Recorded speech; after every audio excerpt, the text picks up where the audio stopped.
Hi అండి. ఇలా సపోటాకాయ juice చేసుకుందాం. ఎండలో మండిపోతున్నాయండి, అందుకని సపోటాకాయ శుభ్రం కడిగేసి ఇదిగో ఇలా పీసులుగా తీసుకొని పక్కన పెట్టుకుని విత్తనాలు లేకుండా కొంచెం యాలక్కాయల పొడి వేస్తున్నాం. ఎంత అండి? కొంచెం. ఇదిగో తర్వాత మనం కట్ చేసుకునే ఉంటాయి కదా ఈ సపోటాకాయలు, అయ్యో స్వీట్గా ఉందో లేదో కొంచెం తిని చూడండి. కానీ చక్కెర అయితే వేసుకుంటున్నాను. చక్కెర వేసుకోని వాళ్ళు ఎవరైనా ఉంటే తేనె వేసుకోవచ్చు, బాగుంటుంది. అదిగో మొత్తం ముక్కలన్నీ వేసుకున్నాను.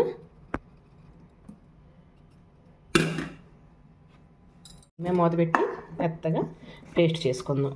వచ్చింది. దాంట్లోకి నేను కాసి చల్లార్చిన పాలండి, ఇవి గేదె పాలు. మామూలు ప్యాకెట్ పాలు అయితే కాసుకునే పని లేదు, కావతలు పోసుకోవచ్చు.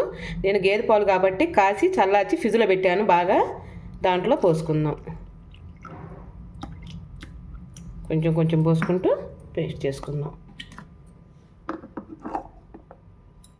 దాంట్లోకి పంచదార రుచికి తగ్గట్టు వేసుకోండి అండి, మరీ తీపి కోసం లేదు, ఎందుకంటే సపోటాకాయ తీపే కాబట్టి కొంచెం లైట్గా వేసుకోండి. మళ్ళీ పాలు ఇంకాసిన పాలు పడతాయండి. ఇంకాసిన పాలు పోసుకొని మనం చూసుకుందాము. ఇదిగో చిక్కగానే ఉంది, ఇంకాసిన పాలు పడతాయి మనకి. తీసుకొని దాంట్లోకి ఇగోండి జీడిపప్పు అన్నీ వేసుకుందాం.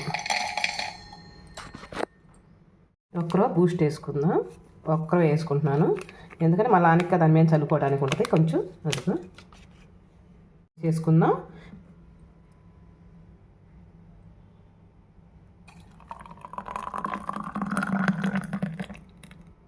ఓకే, కాసిన పాలు పడతాము.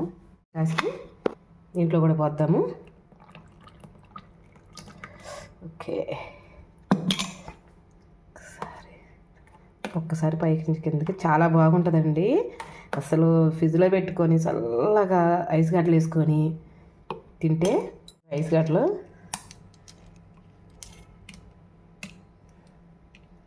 ఇలా కూలింగ్గా ఉంటాయి. తర్వాత కొంచెం బూస్ట్ వేసుకుందాం వాటి మీద.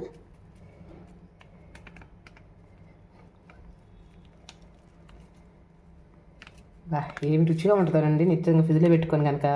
నేనైతే స్పూన్తో తినేస్తాను, ఎందుకంటే అంత రుచిగా ఉంటుంది. ఎండాలేటప్పుడు కనుక బయట నుంచి మగోళ్ళైనా చిన్నపిల్లలైనా ఇంటికి రాగానే ఒక్కసారి ఇలా ఇవ్వండి, చాలా ఇష్టంగా తింటారు. అబ్బా నిజంగా చాలా బాగుందండి, అబద్ధం చెప్పట్లేదు.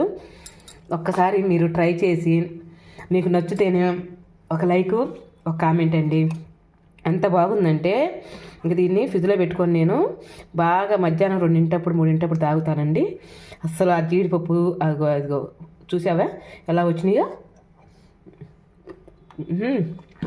అబ్బా నిజంగా అండి ఏమి రుచిగా ఉందో, సూపర్గా ఉంది. మీకు నచ్చితే ఒక లైక్, ఒక కామెంట్ అండి. రేపు మంచి వీడియోతో మీ ముందరకు వచ్చేస్తాను. అంతవరకు బాయ్ అండి.